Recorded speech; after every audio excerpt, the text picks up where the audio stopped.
You're listening to the Cricket Podcast.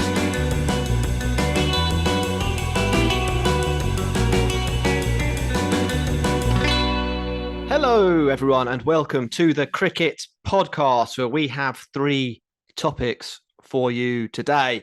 We've got El Hundredero kicking off with, not the greatest game. Our original plan was to talk about that a little bit. Probably our new plan is to talk about it a little bit less. We've got two India T20s. They win one, they lose one against the West Indies. What's going on there?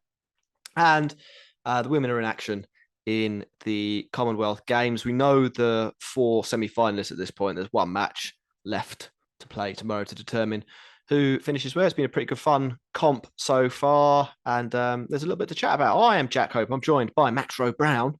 How you doing, Max Rowe Brown? Hello. Yeah, very good. Bit shit, the 100, wasn't it? But never mind. Yeah, there'll be a lot of traditionalists being very happy about how much of a damp squib it was, I'm sure. Yeah, look, it wasn't great. There were moments that were decent. Southern Brave bowled well. James Vince batted well. We'll talk about them in enough detail, I think, to sort of fill 5 minutes. Before we do that, Max, we need to say some messages. Do you want to start with your messages? Then I'll do my messages. Okay, well, my messages are that you should like this video on YouTube if you are consuming our content via YouTube, and subscribe to it. And then you should also follow us at the Cricket Pod on Twitter and Instagram to keep up with various commentary that we have that's interesting and funny. We are funny. You should follow our sarcasm. Aha. And then patreon.com/thecricketpod to support us directly. Best way to support the show, from as little as £4 a month, to get all sorts of goodies like exclusive shows and access to the Discord, which I've finally started contributing to. Now I have the app on my phone, much to the detriment of my work output, but trade-offs. It's important. It's important, and everyone needs to hear this. It's important that you take regular breaks during your working day. That's true. Micro breaks, right? Yeah. We need to give a shout out to a couple of people who joined. Andy Ward, Giovanni Bettinelli, the last couple of people to come on board, takes us up to 42. Nice. We're looking for our half century. We got up to, I think, 48 during the IPL. And, what's happened is that the umpires have, rechecked a few deliveries and awarded leg buys retrospectively. So a little bit irritating. We're back down to 42. If you wouldn't mind helping us out, that would be cool. I'll do my messages. Everyone knows what it is a bit later on. But I will mention that support for the Cricket Podcast is brought to you by Manscaped, the best in men's below-the-waist grooming, Max. We have an offer for you. Use the code CricketPod at manscaped.com for 20% off and free worldwide shipping. Unlock your confidence and always use the right tools for the job with Manscaped. Okay, right, Max. The 100. Welsh Fire, we did say, I think we had Southern Brave as the second best team in the tournament, or third best team in the tournament, maybe. Best, I believe. Yeah. We had Welsh Fire. I can't remember if they were last or second last. Worst. We had London Spirit last. But that was before. That was before. Yeah, we don't know. Big news. Oh, well, yes, that's true. We can cover that in a second. We don't know whether Southern Brave are the second best team in the tournament, but I think we were wrong about Welsh Fire. They were atrocious. Obviously, I think you're alluding to Johnny Bairstow, who's decided to have a holiday with his family for a week, which is kind of understandable rather than featuring three matches. This is something the ECB will want to look at in the future. It's a problem the BBL have, isn't it, with their summer? And I think ideally, if you were the ECB, the players good enough to play in the tournament would play in it, and that would, I think, this season round be Stokes and Bairstow who are missing. But what they've done is they've thought, sort of scheduling wise, they've gone, well, what we need to do is we need to leave a gap, and then all the guys that will play in it. And what they've forgotten is that they need to leave gaps everywhere else, rather than playing back-to-back games of pointless bilateral cricket against South Africa and India, and make people want to go on holiday. Yeah, well, I mean, I think to a reasonable extent, the game is heading in the direction of having people available for these comps and not caring so much about pointless 50 over bilaterals to play for. So, it might be a temporary issue, might be something that's a problem in the long run. I think if you're Welsh Fire, you're probably a bit disappointed, aren't you? Because really, I think Bairstow Bairstow in that competition is worth like 2 players. Yeah, I mean, for me, Bairstow was why I had Welsh Fire 7th and London Spirit 8th. In the event, they didn't have him, and they were bad. They had a batting lineup with a bloke called Higgins. I'm not sure he's ever played before. I don't think I've ever seen. We'll do it quite quickly, but that was the worst game of cricket I think I've ever seen anyone play. He let the ball through his legs. He dropped the catch. Oh, the catch through his legs was fantastic. He got, what did he get? 9 off 18 balls. Yeah, it was. He bowled okay. Did he? Didn't go for too many runs. Yeah. Did he get a wicket? No. Only Jake Ball did that. They were. There's no other way of saying this, really, is it? They were really bad. I think we're kind of seeing a little bit with this tournament the difference between the top end and the bottom end here, and how I think Southern Brave add 2 more overseas players to them, drop them into the IPL. I could see them finishing above Sunrisers. I don't think they're that bad a team. I think they're actually a pretty good team. Good. Yeah. They'd obviously have some weaknesses. Like Jordan and Mills, he didn't play today. Less good quantities, let's say, in the IPL, but I don't think they'd be awful. Welsh Fire, on the other hand, I don't know if they qualify for the playoffs in the Blast. You're probably more an expert on that than I am. I didn't see lots of encouraging signs. No, not impressed. Really, just lacking. Well, anything really. I mean, you can't your runs. You want your runs with that, without Johnny Bairstow, you need your top 4 to fire. You've got Joe Clark is a good player, and Tom Banton is supposedly a hot shot. A horror year, isn't he? Yeah, and Ben Duckett's decent. Ben Duckett did do okay today and scored some runs. Thankfully for everyone who bought a ticket, who got to see more than 5 minutes of cricket. I mean, you are a bit reliant on those, and losing those early wickets pretty much kiboshed them, and it was always going to be a struggle from there. It's just not an exciting side. That's the thing. They're bringing major. We've spoken about them once already. Major Sunrisers vibes to the party. Yeah. I can't believe now. I'll fully admit I'm not an expert on county cricket and T20 cricket in county cricket, especially. I watched a few championship matches and followed that a bit closer. But I can't believe that you couldn't find some better players than some of the guys that are out there for them. Maybe you can't. Maybe look at. Well, they're all playing for everyone else. I just got it wrong, haven't they? I have. I mean, I've heard of some of these guys. It just nobody tried to hit the ball in the air. That's what struck me. You had 100 balls, and nobody until Noor Ahmed hit a 6 was like, I'm going to hit this in the air. It's unless they didn't mean to. A few of them got caught. Yeah. I think man of the hour, probably James Vince, captained really well. 71 off 41. Good start to the tournament for him. I quite like. I mean, one of the really good things about the 100 is that the guys who probably aren't going to cut it at international level, but are really, really good. James Vince maybe being the perfect example of this. Yeah. Get half an hour in the sun to 51 minutes. He batted for 51 minutes. He smashed the ball all over the place. 8 4s or 6, some beautiful drives in there. A good slog sweep. He'll be happy as Larry, won't he? He's won a game. He's shown off what he can do. We had a question: should he be in the England side for Jason Roy from Glenn Fallows? He'll be happy. Should he be in the England side? Not in the T20 side. You could make an argument for putting him in the one-day side. He's done it before. He did come in, didn't he, in the World Cup for a bit when Roy was injured. I mean, he's a good one-day player. Having James Vince in the England squad for the 50 over game would not be a bad thing for England at all. But it's not an exciting replacement, but he's a good player. He's a good player. Like he obviously gets his reputation from that test. The slightly inauspicious test career that he had, which involved several beautiful tries followed by an edge to second slip. But give him a white ball that doesn't move as much. He's better, basically. Yeah. Max, I actually think we could probably move on from this game now. Southern Brave good, Welsh Fire bad. That's what you need to know. Yeah, if you're following on the tournament. Yeah. Shame we didn't get to see Tim David, but he had some interesting looking sunglasses today. I put him in my fantasy team And I also put de Kock in my fantasy team because I didn't realise that he was playing for South Africa. See, the Premier League has started, so I can't be. Yeah, I can't be doing 100 fantasy and football fantasy. It's too much. I had to delete and re-download the app to be able to get into the fantasy. It was a very, I do actually like the 100 once it's on the pitch. I enjoy it.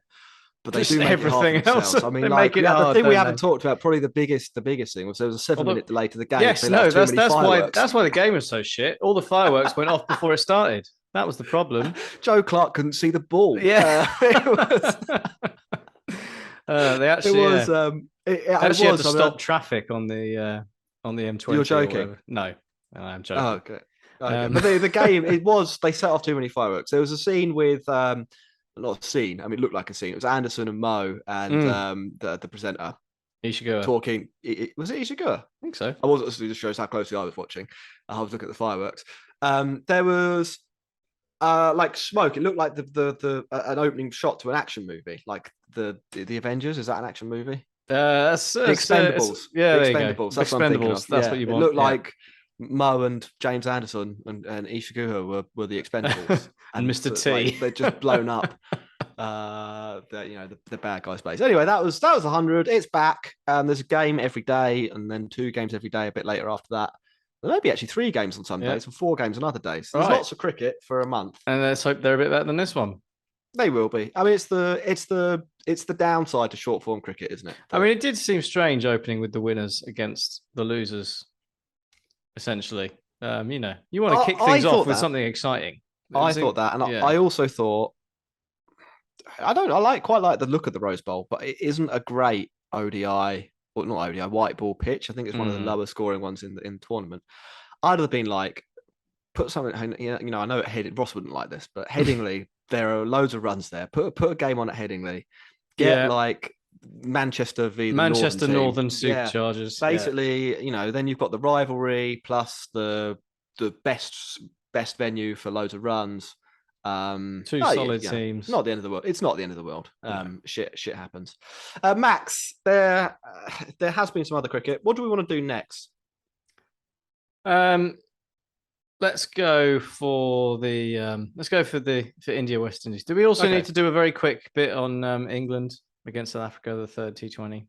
Oh, we probably do. Should we do that? Get that out of the way. Let's do that. Let's get that out of the way. Right. So England played South Africa and they got smashed. Yeah, that's what happened. What were the talking points? Matthew Mott said it was a line in the sand. I don't really know what that means. What does that especially mean? People say that a lot. I don't know what the point. What they're saying is a line in the sand, and that my video seems to have disappeared. Well, you better come back. Line in the sand. I've looked it up. It's an idiom with 2 similar meanings. The first meaning is a point beyond which one will proceed no further. Right. What does that mean? They're not going to play cricket anymore? Yeah. The second is a point beyond which, once the decision to go beyond it is made, the decision and its resulting consequences are permanently decided and irreversible. Now, Wikipedia say that line in the sand is an idiom with 2 similar meanings. To me, they're quite different meanings. They're almost the opposite. Yeah. And also, neither of them make sense in this context. No, they don't. No. They don't. England, they are. I mean, let's get back to the cricket. Well, I think people say this a lot. I think what they mean is we'll draw a line under it and move on. Perhaps that's what they're getting at. Anyway, we're not here to discuss the vagaries of English idioms. We're here to discuss the fact that England aren't very good at T20 cricket anymore. Apparently, no, South Africa. They're actually really bad. South Africa are really good. They were a bit slow. They were going sort of at 8 and over for about 13 overs, pretty steadily. And you thought, and it looked a tricky pitch actually to time it on. Sort of evidenced by the plans England were going with. Sam Curran just bowling basically into the pitch and sticking 2 guys out on the long boundary and be like, okay, clear them. And they couldn't. So it suggested it wasn't that easy to time it. But then when Reza Hendricks was out, Riley Russo, Aidan Markram and David Miller, between them, just smashed it around a bit and got South Africa up to 191, which looked like a pretty good total. And it was 90 runs too good for England. I think that's their joint highest ever loss in a T20. It's not good, and I'm I'm not sure what they'll do about it. Is the answer? I think there'll be a temptation, won't there, to make some changes at this point to the batting lineup. But the obvious being Jason Roy, who's continuing his nightmarish form. Jason Roy has had a miserable summer. I wonder with him whether the view is that if they drop him, then he might not be able to get back into the side. So they'd rather keep him until the point at which he is no longer viable. Right. Does that make sense? I don't know if that does quite make sense. Like they don't in the sense that the potential upside is worth hanging on to. Yeah, I think that's what I'm getting at. Like England don't really rotate their batting order. Did I say this to you, or did I say it to someone else? The thing that James Taylor's got the 5th most appearances at 3, 4, and 5 in the last 7 years for England, which is ludicrous. They just literally don't swap people around, and it by and large you'd have to say has kind of worked. And so maybe they're thinking if Roy goes, then Roy is gone, and they don't want to throw away somebody whose upside might still be there. They'd rather do a Morgan and play him until it's really no longer possible to keep him in the team. Yeah, or we'll just give him a, kick him back to the 100. Hope he regains something, finds his mojo. But I think he's got to be on death's door, as it were. Bill Salt, you'd think would come in there. I don't know if that absolutely solves the problem. I think there's a potential that it's just a little lull as well. Liam Livingstone, Moeen Ali, Johnny Bairstow, Joss Buttler, they're not bad now, are they?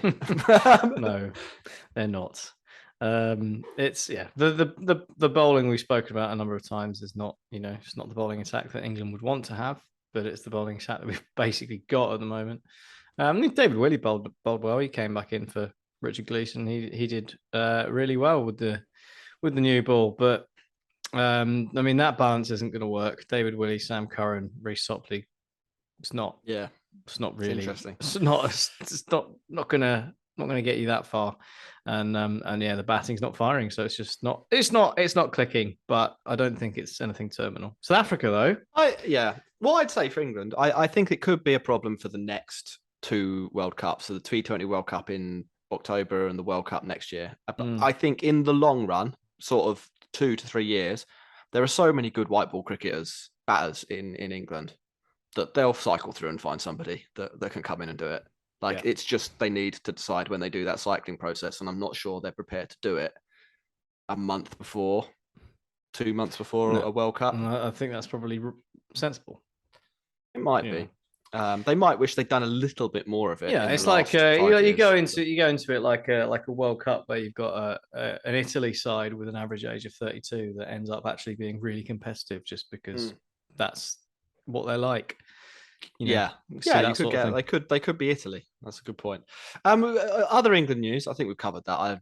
The women's Euros final was on. We were playing cricket. There was not a lot of appetite to watch that match, and I think maybe the only 10,000 people in the whole country that watched that ODI or T20 or whatever it was were the people who were unfortunate enough to buy a ticket. All the people who agreed to do guerrilla cricket.